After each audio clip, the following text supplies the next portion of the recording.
الحمدللہ رب العالمین والصلاة والسلام علی سید الانبیاء والمرسلین اما بعد فاعوذ باللہ من الشیطان الرجیم بسم اللہ الرحمن الرحیم۔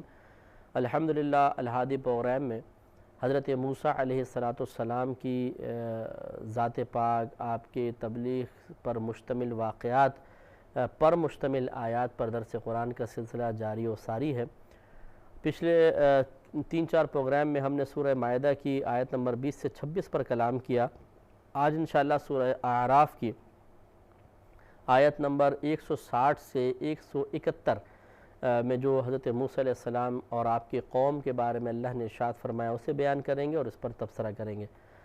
اللہ تعالیٰ ارشاد فرماتا ہے وَقَطَّعْنَاهُمُ اثْنَتَيْ عَشْرَةَ أَسْبَاطًا أُمَمًا، اور ہم نے بانٹ دیا تھا ان بنی اسرائیل کو 12 قبیلوں میں، 12 قبائل، 12 امتوں میں تقسیم کر دیا تھا، گروہوں میں تقسیم کر دیا تھا۔ اب تقسیم کرنے کا مطلب یہ نہیں جیسے 12 برادریاں اللہ نے پیدا فرمائی تھیں، تقسیم کا مطلب یہ نہیں تھا کہ سب کو علیحدہ کر دیا، بلکہ مراد یہ ہے کہ ان کو 12 قبائل میں اللہ تعالیٰ نے پیدا کیا۔ جیسے ہمارے ملک پاکستان میں، بلکہ ایک آپ اس میں دیکھ لیجئے کمیونٹی کے اندر اور بہت ساری شاخیں ہوتی ہیں، اس طرح اللہ نے انہیں پیدا فرمایا۔ وَأَوْحَيْنَا إِلَى مُوسَىٰ، اور وحی کی ہم نے موسیٰ علیہ السلام کی طرف، إِذِ اسْتَسْقَاهُ قَوْمُهُ، اس وقت کہ جب آپ کی قوم نے آپ سے پانی طلب کیا۔ اسْتَسْقَاهُ قَوْمُهُ، جب آپ کی قوم نے آپ سے پانی طلب کیا۔ أَنِ اضْرِب بِعَصَاكَ الْحَجَرَ، کہ آپ پتھر پر اپنا عصا مبارکہ ماریں۔ فَانْبَجَسَتْ مِنْهُ اثْنَتَا عَشْرَةَ عَيْنًا، تو جاری ہو گئے اس سے 12 چشمے۔ قَدْ عَلِمَ كُلُّ أُنَاسٍ مَشْرَبَهُمْ، اور ہر گروہ نے اپنا اپنا پانی پینے کا مقام پہچانا۔ وَظَلَّلْنَا عَلَيْهِمُ الْغَمَامَ، اور ہم نے ان پر بادلوں کا سایہ کر دیا تھا، بنی اسرائیل پر بادلوں کا سایہ کیا۔ وَأَنزَلْنَا عَلَيْهِمُ الْمَنَّ وَالسَّلْوَىٰ، اور ہم نے ان پر من اور سلوہ نازل فرمایا۔ کلوا من طیبات، اور ہم نے ان سے کہا کہ کلو، کھاؤ تم، من طیبات ما رزقناکم، ان چیزوں میں سے پاکیزہ چیزیں جو ہم نے تمہیں عطا کی ہیں۔ وما ظلمونا، اور انہوں نے ہم پر کوئی ظلم نہیں کیا، ولکن کانوا انفسہم یظلمون، اور لیکن وہ اپنی ہی جانوں پر ظلم کیا کرتے تھے۔ کس طرح کرتے تھے؟ وَإِذْ قِيلَ لَهُمُ اسْكُنُوا هَٰذِهِ الْقَرْيَةَ، اور یاد کرو کہ جب کہا گیا ان کے لیے کہ تم اس بستی میں سکونت اختیار کرو۔ یہاں بستی سے مراد ہے بیت المقدس، فلسطین جو آج کل کا ہے، بیت المقدس میں اللہ تعالیٰ نے فرمایا کہ تم جا کر ذرا وہاں سکونت اختیار کرو۔ وَكُلُوا مِنْهَا حَيْثُ شِئْتُمْ، اور اس میں سے جہاں سے تم چاہو کھاؤ پیو، یعنی تمہیں پوری سرزمین تمہیں دے دی گئی۔ وَقُولُوا حِطَّةٌ، اور تم یوں کہو کہ اے اللہ تعالیٰ ہمارے خطاؤں کو بخش دے، ہمیں فرمانبردار بنا لے۔ وَادْخُلُوا الْبَابَ سُجَّدًا، اور دروازے میں جھکتے ہوئے داخل ہو، یعنی شہر میں جب داخل ہو تو جھکتے ہوئے داخل ہونا۔ جب ایسا کر لو گے تو نغفر لکم خطایاتکم سنزید المحسنین، تو ہم تمہارے لیے تمہاری خطاؤں کو بخش دیں گے، اور ان قریب ہم نیک عمل کرنے والوں کو اس سے بھی زیادہ دیں گے۔ لیکن فَبَدَّلَ الَّذِينَ ظَلَمُوا مِنْهُمْ قَوْلًا غَيْرَ الَّذِي قِيلَ لَهُمْ، تو بدل دیا ان لوگوں نے جنہوں نے اپنی ذات پر ظلم کیا تھا اللہ تعالیٰ کی بات کو اس کے غیر سے جو انہیں کہا گیا تھا، ایک نئی بات بنا لی۔ وہ میں عرض کرتا ہوں کیا تھی؟ فَأَرْسَلْنَا عَلَيْهِمْ رِجْسًا مِّنَ السَّمَاءِ بِمَا كَانُوا يَظْلِمُونَ، تو ہم نے ان پر آسمان سے عذاب نازل فرمایا اس سبب سے کہ وہ ظلم کیا کرتے تھے۔ تو یہاں تک پہلے دیکھیں 162 تک، میں نے 60 سے 162 تک پڑھی ہے، اور انشاءاللہ 171 تک اس کو لے کر جائیں گے، لیکن یہاں تک پہلے دیکھیں کہ اللہ تعالیٰ نے فرمایا کہ ہم نے ان بنی اسرائیل کو 12 گروہوں میں تقسیم کر دیا تھا۔ تو معلوم یہ ہوا کہ یہ برادری وغیرہ قبائل، ان میں تقسیم کوئی بری چیز نہیں ہے فی نفسی ہی، کیونکہ اللہ تبارک و تعالیٰ نے خود ایک برادریاں قائم فرمائی لوگوں کو قبیلوں کے اندر، اور یہ خود قرآن میں بیان ہوا کہ ہم نے تمہیں مختلف قبائلوں میں، مختلف شعبوں میں بانٹ دیا ہے تاکہ تم ایک دوسرے کی پہچان حاصل کر سکو۔ تو اس سے پہچان، ایک شناخت بن جاتی ہے، انسان کی پہچاننا ذرا آسان ہو جاتا ہے۔ تو اس لیے برادری سسٹم یا برادری سے محبت رکھنا یہ کوئی برا نہیں ہے، لیکن یہ ضرور ہے کہ ایک برادری سے اس طرح محبت رکھنا کہ اس کے مقابلے میں دوسرے کو حقیر کمتر تصور کرنا یا ایک برادری کی بیجا حمایت کر کے دوسرے مسلمانوں پہ ظلم و تشدد کی کوشش کرنا، یہ چیز غلط ہوتا ہے۔ تو اللہ تعالیٰ فرماتا ہے کہ ہم نے ان کو 12 قبائل میں تبدیل کر دیا، اور ہم نے موسیٰ علیہ السلام پر وحی نازل فرمائی جس وقت آپ کی قوم نے آپ سے پانی طلب کیا۔ تو آپ غور کریں کہ قوم نے آپ سے پانی طلب کیا، پانی ایک حاجت تھی، اور حاجت کے لیے یقیناً اللہ تبارک و تعالیٰ کی بارگاہ میں رجوع کرنا چاہیے، لیکن اس قوم نے موسیٰ علیہ السلام سے کہا بھی ہمیں پانی چاہیے۔ اس سے معلوم ہوا کہ اللہ تبارک و تعالیٰ کے نیک بندوں کے پاس اپنی حاجات لے کر جانا اور ان کے ذریعے اللہ تبارک و تعالیٰ سے اپنی حاجت کو پورا کروانا، یہ سابقہ امم کا طریقہ رہا ہے، کوئی نیا طریقہ نہیں ہے۔ اور اگر یہ طریقہ قابل گرفت ہوتا تو اللہ تعالیٰ اس طریقے پر مذمت نازل فرما دیتا۔ جیسے انہوں نے جا کر کہا کہ جی ہمیں پانی چاہیے، تو موسیٰ علیہ السلام نے اللہ کی بارگاہ میں دعا کر دیا، رب کریم ہمیں پانی عطا فرما۔ تو اللہ تعالیٰ پہلی بات تو یہ کہ موسیٰ علیہ السلام ان سے فرماتے کہ بھئی مجھ سے آ کے کیوں کہہ رہے ہو؟ اللہ تعالیٰ سے ڈائریکٹ دعا مانگو، وہ سنتا ہے، وہ سمجھتا ہے، وہ دیکھ رہا ہے تمہیں، تم اللہ تعالیٰ کو چھوڑ کر میرے پاس آ گئے، ایسا نہیں فرمایا، بلکہ ان کے لیے دعا کر دی۔ یہ بھی نہیں کہا موسیٰ علیہ السلام نے کہ وہ کون سی ایسی نعمت ہے جو اللہ تعالیٰ تمہیں نہیں دے سکتا، تم میرے پاس لینے آ گئے، جاؤ اللہ سے مانگو، نہیں۔ معلوم یہ ہوا کہ اللہ تعالیٰ کے نیک بندوں کے پاس اگر اس لیے جایا جائے کہ یہ اللہ تعالیٰ کی بارگاہ کے مقرب بندے ہیں، اور اللہ تبارک و تعالیٰ ان کی دعاؤں کو جلدی درجہ قبولیت عطا فرماتا ہے۔ جلدی سے مراد یہ نہیں کہ اللہ تعالیٰ اپنے فیصلوں کو بدل دے گا، مراد یہ ہے کہ ان کا ایک اللہ کی بارگاہ میں مقام وجاہت ہوتا ہے، اور اللہ تبارک و تعالیٰ ان کی بات کو ہم سے کم از کم زیادہ فوقیت دے گا۔ اس یقین اور بھروسے کے ساتھ اگر کسی اللہ کے نیک بندے کے پاس جا کر اپنی حاجت کی تکمیل کے سلسلے میں دعا کروائی جائے تو یہ کوئی توحید کے منافی نہیں ہے، اور اس میں شرک کا کوئی تصور نہیں ہے۔ اگر ایسا ہوتا تو بتائیے پھر موسیٰ علیہ السلام کی قوم کے بارے میں کیا خیال ہے۔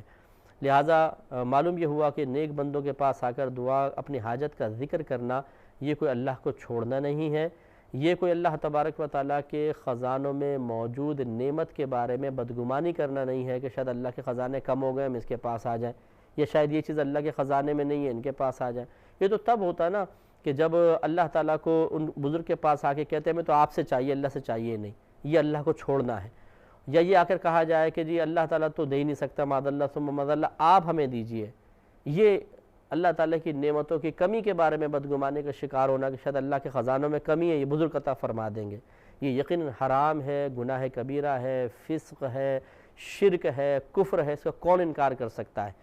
لیکن اگر یقین یہ ہو کہ دینے والی ذات فقط اللہ تبارک و تعالیٰ کی ہے، لیکن اللہ کے کسی نیک بندے کے پاس آ کر اپنی حاجت کا سوال کیا جائے تو اللہ تعالیٰ کی طرف سے ہماری حاجت کو پورا کرنے کا امکان بڑھ جاتا ہے، اور پھر آ کے ان کی بارگاہ میں دعا کی جائے تو ایک تو یہ اللہ کو چھوڑنا نہیں ہے، کیونکہ دعا اللہ سے ہی کروانے کے لیے ہم گزارش کر رہے ہیں۔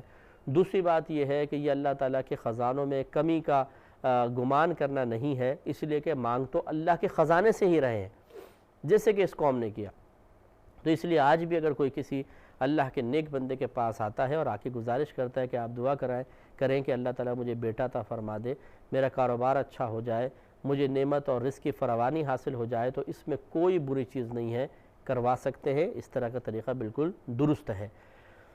اور اگر یہ غلط ہوتا تو پھر اللہ تبارک و تعالیٰ پہلی بات تو کہ موسیٰ علیہ السلام میں منع فرماتے، اور بالفرض خدا نہ خواستہ فرض کر لیں کہ موسیٰ علیہ السلام کی توجہ نہ رہی تو اللہ تعالیٰ کی طرف سے تو وحی فوراً نازل ہوتی، موسیٰ کیا کر رہے ہیں، آپ انہیں کہیے ڈائریکٹ مجھ سے مانگیں۔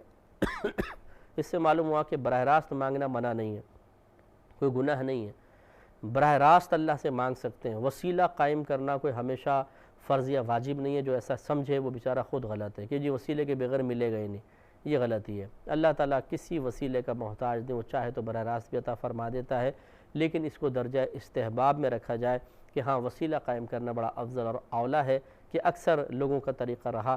اللہ تعالیٰ نے اس سے منع نہیں فرمایا، انبیاء علیہ السلام سے منع نہیں فرمایا، جو اس کے اچھے اور مستحب ہونے کی طرف ایک واضح اشارہ ہے۔ لہٰذا موسیٰ علیہ السلام سے اللہ تعالیٰ نے فرمایا کہ وحی کی ہم نے موسیٰ کی طرف جس وقت استسقاہ قومہ کہ جس وقت آپ کی قوم نے آپ سے پانی طلب کیا، ان اضرب بعصاک الحجر کہ آپ اپنے عصا مبارکہ کو پتھر پر ماریے۔ یہ واقعہ تھوڑا سا پہلے بھی گزر چکا ہے، لیکن جیسے میں نے آپ کو کہا کہ مختلف صورتوں کے اندر جب اللہ تعالیٰ واقعات ذکر کرتا ہے، بعض اوقات الفاظ بھی ایک جیسے ہوتے ہیں اور طرز بھی ایک جیسا رکھا جاتا ہے، لیکن مقام علیحدہ علیحدہ ہیں. یہ علیحدہ وہ سورہ بقرہ کے اندر تھا، یہ دوسرا ہے. اللہ تعالیٰ نے فرمایا کہ ہم نے کہا کہ اے موسیٰ آپ اپنا عصا مبارکہ پتھر پر ماریے. آپ نے مارا تو فَانْبَجَسَتْ مِنْهُ اثْنَتَا عَشَرَةَ عَيْنًا، تو اس سے 12 چشمے جاری ہو گئے. اب حکمت دیکھیے، عصا مبارکہ مار رہے، اگر انسان کی طرف سے یہ ہوتا ایک عصا مارتے تو وہیں سے پانی نکل آتا، لیکن عصا مارا ایک جگہ اور 12 جگہ سے پانی نکل آیا. اور اللہ تعالیٰ فرماتے ہیں قَدْ عَلِمَ كُلُّ أُنَاسٍ مَشْرَبَهُمْ، اور ہر گروہ نے اپنے پانی پینے کے مقام کو پہچان لیا، بھئی یہ میرا ہے، یہ فلاں یہ فلاں، سب نے جان لیا، اپنے اپنے اس سے پانی پی رہے ہیں. اب یہ 12 کرنے کی ضرورت کیا تھی؟ کیا اتحاد اتفاق اللہ تعالیٰ کو محبوب نہیں؟ کیا موسیٰ علیہ السلام نہیں چاہتے تھے کہ قوم پیار سے محبت سے ایک جگہ رہے؟ یقیناً اللہ تعالیٰ کی پسند یہی ہے، رضا یہی ہے. موسیٰ علیہ السلام کی خواہش میں ہمیشہ یہ رہی، لیکن اصل میں یہ ان کی طبیعتوں کے موافق فیصلہ کیا گیا تھا. یہ لوگ مل کر بیٹھنے کے لیے تیار نہیں تھے، یہ گروہوں میں بٹنا ہی زیادہ پسند رکھتے تھے، ورنہ قریب آتے تو لڑنا شروع کر دیا کرتے تھے. معلوم یہ ہوا کہ اللہ تبارک و تعالیٰ کی رضا یہی ہے کہ سب مل کر پیار سے محبت سے اتفاق سے رہیں.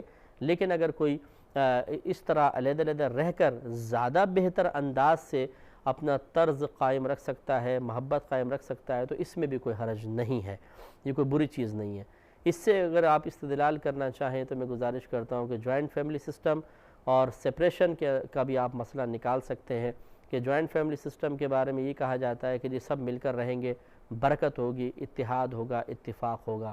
کوئی انکار نہیں کر سکتا کہ واقعی اگر یہ فائدے حاصل ہو رہے ہیں تو جوائنٹ فیملی سسٹم سب سے بہترین ہے. لیکن اگر قریب رہنے میں دل ہی نہیں ملتے ہیں اور منافقت کے ساتھ ایک دوسرے سے ملا جا رہا ہے، چہرے پر جھوٹی مسکراہٹیں ہیں، دل کے اندر کینے اور بغض ہیں، سامنے والے کی خوشی پر بظاہر مبارکباد دی جا رہی ہے، دل جل رہا ہے، سامنے والے کے نقصان پر بظاہر ہمدردی کے جملے کہے جا رہے ہیں اور دل خوشیوں سے اچھل رہا ہے، ایسی منافقانہ زندگی بسر کرنے سے کیا فائدہ بھائی؟ اور پھر روزانہ جب گھر میں لڑائی جھگڑے ہنگامے فتنے فساد، شوہروں کے بیچارے مردوں کے ذہن خراب ہو رہے ہیں، وہ کام کاج کر کے گھر میں آتے ہیں تو یہ عورتوں کے فتنے فساد اور جھگڑوں کو نپٹاتے رہتے ہیں. آج اس بچے نے فلاں کو مار دیا، آج فلاں کے بچے نے فلاں کو مار دیا. اس قسم کے اکھاڑا جو روزانہ گھر میں کھلتا ہے، اس سے بہت بہتر یہ ہے کہ انسان اپنے جس ہم نے ایک دفعہ جوائنٹ فیملی سسٹم کا پروگرام بھی کیا تھا کہ بہتر تو یہ ہے کہ کوئی اگر ایسا گھر ہو کہ اوپر نیچے بلڈنگ ہے، جیسے ایک بیٹے نے ایک لے لیا، دوسرے نے دوسرا، تیسرے نے تیسرا، چوتھے میں ماں باپ ہو گئے، کچن اپنا اپنا ہو، ہفتے میں ایک بار مل کر بیٹھ گئے، مہینے میں ایک دفعہ بیٹھ گئے، پیار محبت بھی قائم ہے، روزانہ میل ملاپ تو رہا، کھانے پینے کے لیے مہینے کے بعد ہفتے کے بعد مل گئے، بالکل پیار محبت، بہت اچھا نظام ہو جائے گا. لیکن اگر ایسا نہیں ہے، بڑی بلڈنگ نہیں ہے، تو علیحدہ علیحدہ رہنے میں بھی کوئی حرج نہیں ہے کہ اس فتنہ فساد سے کہیں بہتر ہے کہ انسان علیحدہ علیحدہ اپنے گھر میں رہے، نہ سامنے ہوں گے نہ جھگڑا ہوگا. ہاں ملنا ضرور چاہیے، اپنے ماں باپ کو بہن بھائیوں کو چھوڑ دینا یہ قطعاً غیر مناسب ہے. ہفتے میں ایک بار، 10 دن میں ایک بار ضرور آ کر ملیں، وقت دیں، اپنے گھر والوں کو لا کے ملوائیں، بیوی بچوں کو، پیار محبت کا تعلق قائم رہے، تو اس میں کوئی برائی نہیں ہے. بعض لوگ اس کو اپنی ایک دم سمجھ لیں انا کا مسئلہ اور خاندانی روایات اور شرافت کے خلاف تصور کرنا شروع کر دیتے ہیں کہ نہیں جی ہمارے خاندان میں تو آج تک کوئی علیحدہ ہو کر نہیں رہا ہے. بھئی اگر نہیں رہا ہے تو یہ سوچئے کہ کیا علیحدہ رہنا کوئی گناہ کبیرہ تھا؟ کہ آج تک کسی نے گناہ کبیرہ نہیں کیا، ہم تمہیں نہیں کرنے دیں گے. ٹھیک ہے، اگر پہلے ماحول کچھ اور تھا، گھر کے لوگوں کی طبیعتیں کچھ اور تھیں، کیفیات کچھ اور تھیں، آج ماحول بدل چکا ہے، تو اگر کوئی علیحدہ رہتا ہے تو کوئی حرج نہیں ہے. پیار محبت قائم رہنا چاہیے.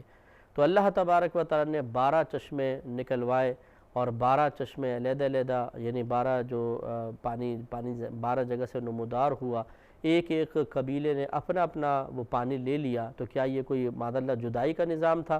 نہیں، یہ سمجھایا جا رہا ہے بڑا پیارے طریقے سے کہ بظاہر اگر علیحدہ علیحدہ ہو بھی جاتے ہیں لیکن دل ملے ہوں، یہ بہت ہی پیارا ہے. برعکس اس کے کہ ایک ہی جگہ سے پانی نکلتا، یہ سب قریب آتے، ایک کہتا ہے مجھے پہلے دو، دوسرے کہتا ہے مجھے پہلے دو، ایک کہتا ہے میری برادری والے کو کم ملا، دوسرے کہتا ہے میری برادری والے کو کم ملا، اور اس طرح آپس میں فتنہ فساد پیدا ہوتا، تو بہت ہی غیر مناسب صورتحال بن جاتی. اس حکمت کو اس میں سمجھنا چاہیے. تو یہ ایک اللہ کا انعام کہ قوم نے پانی طلب کیا غیب سے پانی کا انتظام ہو گیا۔ دوسرا اللہ نے انعام فرمایا وَظَلَّلْنَا عَلَيْهِمُ الْغَمَامَ، اور ہم نے ان پر بادلوں کا سایہ کیا۔ جب انہوں نے وادی تیہ میں خاص طور پہ یہ پہنچے تو وہاں پر بہت زیادہ گرمی تھی، تو انہوں نے موسیٰ علیہ السلام سے گزارش کی کہ بھئی ہمیں تو بہت زیادہ گرمی محسوس ہو رہی ہے۔ تو موسیٰ علیہ السلام نے اللہ تعالیٰ کی بارگاہ میں عرض کی یا رب کریم ہم پہ سایہ فرما۔ تو اللہ تعالیٰ نے حکم دیا تو بادل آ گئے، دن کے اندر ان پہ بادل رہتے تھے اور یہ سائے کے اندر سکون سے رہتے تھے، ہوائیں چلتی تھیں، ٹھنڈی ہوائیں، تو اس طرح ان کو گرمی محسوس نہیں ہوتی تھی۔ یہ ایک اللہ کا کتنا بڑا انعام۔ وَأَنزَلْنَا عَلَيْهِمُ الْمَنَّ وَالسَّلْوَىٰ، اور ان پر آسمان سے بھنے ہوئے بٹیر کی مثل پرندے اور خاص مشروب نازل کیا گیا جس کو یہ پیتے تھے، کھاتے تھے، اور یقینی سی بات ہے وہ غیبی چیز تھی، حلال تھی، یہ کسب معاش سے محفوظ ہو گئے، اور اس میں طاقت کوئی ملاوٹ نہیں، خالص چیز، بہت فائدہ مند۔ اور اللہ تعالیٰ نے مزید فرمایا کلوا من طیبات ما رزقناکم، جو کچھ ہم نے تمہیں عطا کیا ان میں سے پاکیزہ چیزوں کو کھاؤ۔ لیکن اس کے باوجود کیا ہوا کہ انہوں نے نافرمانی کی، سرکشی کی، اللہ تعالیٰ کا کہنا نہ مانا، اس کے رسول حضرت موسیٰ علیہ السلام کی نافرمانی کی۔ تو جب کوئی قوم نافرمانی کرتی ہے، اب اتنے انعام ملنے کے باوجود، بتائیے اگر ہمارے ساتھ ایسا ہو کہ اللہ تعالیٰ ہم پانی مانگے، پانی خود بخود آ جائے، آسمان سے کھانا نازل ہو جائے، آسمان سے سائے کر دیے جائیں بادلوں کے، اور کیا چاہیے، ہر طرح کی تو نعمت مل گئی، کھانا پینا اور سایہ، باقی لباس رہ گیا، لباس تو چلو آدمی کر ہی لیتا ہے، اتنے بڑے بڑے انعام، تو اس کے جواب میں یقینی سی بات ہے فرما برداری کرنی چاہیے تھی، لیکن انہوں نے ظلم کیا۔ ظلم مطلب اپنی جان پر ظلم کیا کہ گناہ کیے، تو اب جو اتنی نعمتیں حاصل کرنے کے باوجود گناہ کرے تو وہ اللہ تعالیٰ کا کیا بگاڑ رہا ہے بتائیے۔ اللہ تعالیٰ کی تو خزانے میں کوئی کمی نہیں آئے گی، اس کی ذات میں کوئی کمی نہیں آئے گی، نقصان تو اس شخص کا ہے جس نے اس طرح کا معاملہ کیا۔ تو اللہ تعالیٰ نے یہی بات بیان فرمائی کہ وما ظلمونا، انہوں نے ہم پر کوئی ظلم نہیں کیا، ولکن کانوا انفسہم یظلمون، مگر وہ اپنی جانوں پر ہی ظلم کیا کرتے تھے۔ ہم بڑے بڑے گناہ کر لیں، اللہ کی ذات کا پر کوئی فرق نہیں پڑے گا، کیونکہ اللہ تعالیٰ کی ذات بے نیاز ہے، لیکن نقصان ہمارا اپنا ہے۔ اگر ہم نیک عمل کرتے ہیں تو اللہ تعالیٰ کو کوئی فائدہ بھی نہیں ہے، اس کا فائدہ ہمارا اپنا ہے، اسی طرح نقصان ہمارا اپنا ہے۔ تو اللہ تبارک و تعالیٰ نے جو کچھ ہمیں نعمت عطا فرمائی وہ اس کی بڑی کرم نوازی ہے، اور ہمیں اس کو سمجھنا چاہیے۔ چنانچہ اب آگے دیکھیے اللہ تعالیٰ نے ان کی ایک بڑی نافرمانی کا ذکر فرمایا کہ وَإِذْ قِيلَ لَهُمُ اسْكُنُوا هَٰذِهِ الْقَرْيَةَ وَكُلُوا مِنْهَا حَيْثُ شِئْتُمْ، اور یاد کیجئے کہ جب ہم نے ان سے کہا کہ اس بستی یعنی بیت المقدس میں آپ قیام فرمائے اور جہاں سے جو چیز چاہیں تم کھاؤ، وَقُولُوا حِطَّةٌ، اور ان سے کہا گیا اور کہ تم یوں کہتے ہوئے داخل ہو کہ اللہ تعالیٰ ہماری خطاؤں کو بخش دے۔ حِطَّةٌ ایک لفظ تھا جس کا معنی یہی ہے کہ اللہ تعالیٰ ہماری خطاؤں کو، ہمارے گناہوں کو بخش دے، لیکن انہوں نے اس کے جواب میں کچھ اور بولا۔ انہوں نے کہا کہ حبۃ فی الشعیر، کہ حبہ یعنی دانہ جو ہے وہ جو کے اندر ہے، یا جو کا دانہ، گندم کا، حنطۃ ایک روایت میں کہ حنطۃ کہہ کے داخل ہوئے، گندم کا دانہ، انہوں نے اس قول کو بدل دیا۔ اس طرح اللہ تعالیٰ نے فرمایا کہ وَادْخُلُوا الْبَابَ سُجَّدًا، اور تم دروازے میں جھکتے ہوئے داخل ہو، یعنی سر جھکا کر داخل ہو، لیکن روایت میں آتا ہے، تفسیر میں درج ہے کہ یہ بیٹھ گئے زمین پر اور جیسے بچے گھسٹتے ہیں ایسے ہاتھوں سے سرین کیول گھسٹتے اندر داخل ہوئے، یعنی مذاق، مستی، نافرمانی۔ حطۃ فرمایا جا رہا ہے کہ تم حطۃ کہو کہ اللہ تعالیٰ ہمارے گناہوں کو بخش دے، لیکن جواب میں گندم کا تذکرہ، اور یہ اس طرح تو معلوم یہ ہوا کہ یہ قوم واقعی عذاب کی مستحق تھی۔ اس پہ انشاءاللہ